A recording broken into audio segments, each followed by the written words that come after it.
দুনিয়াদার আলেম যারা, তারা দেখবেন সকালে বিয়ে করতেছে, বিকালে ছেড়ে দিয়েছে, আবার 2 দিন পরে আবার বিনা অ্যাডভার্টাইজে আবার তাকে সংসারে নিয়ে আসতেছে।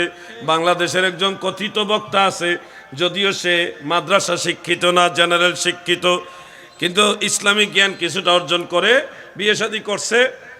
আবার স্বামী স্ত্রী দুইজনে মিলে ঝগড়া বিবাদ করছে সোশ্যাল মিডিয়ার জানান দিয়া, একজন আরেকজনের বিরুদ্ধে লেখালেখি করছে, এমনকি প্রেস ব্রিফিংও করছে একজন আরেকজনের বিরুদ্ধে। কত আদর্শবান স্ত্রী স্বামীর বিরুদ্ধে সাংবাদিক সম্মেলন করছে, সোশ্যাল মিডিয়াতে স্বামীর বিরুদ্ধে লেখালেখি কইরা সেই আদর্শবান স্ত্রী আবার স্বামীর সংসার করতে রাজি হয়েছে।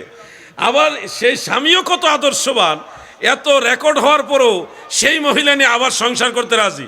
তালাক দিছে, কয় তালাক দিছে জানি না, কারণ এলো ফাঁক ফুকর তো বহুত আছে, আইনের ধারা আছে, উপধারা আছে না, তালাকের মাসালা অনেক ঝামেলা আছে, অনেক কথা আছে। আর কত নম্বর তালাক দিছে, কয়দিন গেছে তা তো জানি না, দেশবাসীর সামনে আবার এই তালাক মালাক দিয়ে আবার বিয়ে শাদী করে ফেলছে। তো বিয়ে শাদী যে করবা, তুমি তো সাংবাদিক সম্মেলন কইরা যেহেতু সারা দেশবাসীর জানায় তালাক দিছো, এখন তো জানানো উচিত যে আমি এই নিয়মে, এই মাসআলায়, এই রুলসের আলোকে আবার আমি তাকে ফিরিয়ে স্ত্রী হিসেবে গ্রহণ করতেছি।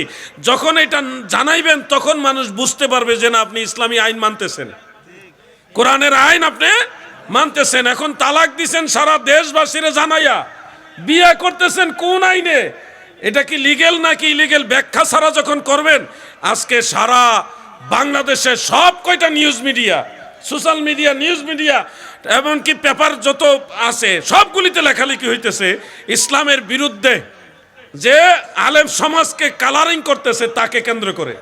যে দেখেন তারা তালাক দেয়, এবং মাসআলা হলো কেউ যদি তালাক দিয়ে দেয়, সেই স্ত্রী তালাক প্রাপ্তা হলে সেই ইদ্যত পালন করবে, 3 তুহুর পার করবে, করে অন্য একজন পুরুষের সাথে স্বাভাবিক বিবাহ বন্ধনে আবদ্ধ হবে, কোনো চুক্তি না, স্বাভাবিক বিবাহ, সেখানে সংসার করতেই থাকবে।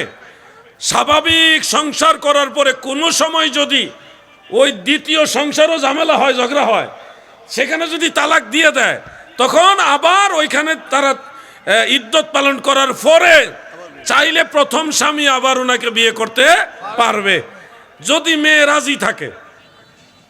এই হলো নিয়ম। এখন উনি যে তালাক দিছে এটা সবাই জানে, বিয়ে করছে কি ইদ্যতের পরে নাকি আগে, তালাক কি 1 তালাক দিছে না 2 তালাক দিছে, নাকি তালাকে বাইন দিছে, নাকি কি করছে, এগুলি তো কোনো কিছু স্পষ্ট না। এখন নাস্তিক যারা, আলেম বিদ্বেষী যারা, তারা তো সুযোগ পেয়ে গেছে, এই জন্য তারা সারা দেশবাসীর কাছে প্রচার করতেছে সর্বস্তরের মিডিয়া দিয়া।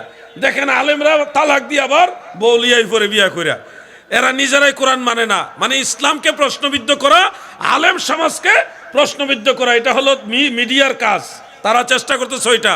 আর আমাদের এই তথাকথিত বক্তা, যার নাম আমি বলবো না, আপনারা জানেন, সে এই সমালোচনা করার, আলেমদের সম্মানকে ছোট করার, ইসলামের বিধানকে প্রশ্নবিদ্ধ করার, কোরআনের আইনকে প্রশ্নবিদ্ধ করার সুযোগ করে দিয়েছে বিদায় আমাদের পক্ষ থেকে তার প্রতি আমরা নিন্দা জানাই, ধিক্কার জানাই। ঠিক কিনা বলেন?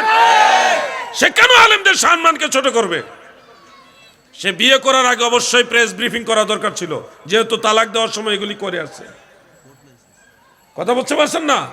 পুরা দেশে আলেম সমাজের মান সম্মান নিয়ে টান দেখা দিয়েছে যে আলেমরাই কোরআন মানে না, আলেমরাই তালাকের মাসালা নিজেরা মানে না। এই মেসেজটা সবার কাছে গেছে। এখন বলেন সাধারণ মানুষ তালাক দেওয়ার পরে এখন তো দেখা গেছে এটা আবার খামখেয়ালি করে আবার কোনো ধরনের ইদ্যত পালন ছাড়া আবার বিয়ে করে নিয়ে আসবে। এত সোজা নাকি সব কিছু? যখন তখন যেটা মন চায় সেটাই করে ফেলতেছে। এগুলি হইল ওয়াহাবি আলেমের চরিত্র। এরা মসজিদের ভিতরে বাসর করে অভ্যাস, এদের চরিত্র কত নোংরা। নাউজুবিল্লাহ, কথাগুলি বলতেও খারাপ লাগে আমাদের। বলৎকারী ইতিহাস লিখতে গিয়ে পাবনার একজন আলেম তাদের বলৎকারী ইতিহাস লিখছে এই মোটা বই।